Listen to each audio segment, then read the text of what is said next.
ఈ డిసెంబర్ నెల ముగిస్తుండగా ప్రభు నీతో చెప్తున్నాడు, ఇక మీదట ఏ నరుడు దగ్గరికి వెళ్ళి దండం పెట్టొద్దు, ఎవరి దగ్గరికి వెళ్ళి చేతులు చాపొద్దు, ఎవడో ఏదో నీకు సహాయం చేస్తాడని ఎదురు చూడొద్దు.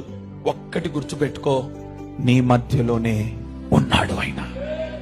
నీ కన్నీరు తుడిచేవాడు ఎక్కడున్నాడు? నీ మధ్యలోనే ఉన్నాడు. నీకు ఆరోగ్యమునిచ్చేవాడు ఎక్కడున్నాడు? నీ మధ్యలోనే ఉన్నాడు.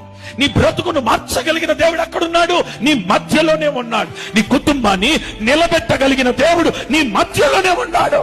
నీకు సహాయం కొరకు ఎక్కడెక్కడో తిరుగుతున్నావు గల కారణం ఏంటంటే, దేవుని గురించి విన్నావే కానీ నీ మధ్య ఉన్నాడనే సంగతి నీకు తెలియకపోవటం వల్ల.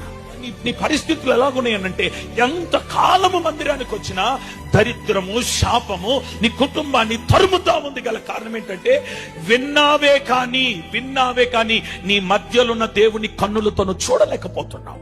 ఈరోజు నీ కుటుంబం ఒక దీవెనకరమైన, ఆశీర్వాదకరమైన స్థితిలోనికి వెళ్ళాలనంటే, నీ మధ్య ఉన్న దేవుని కన్నులారా చూచుదువుగాక.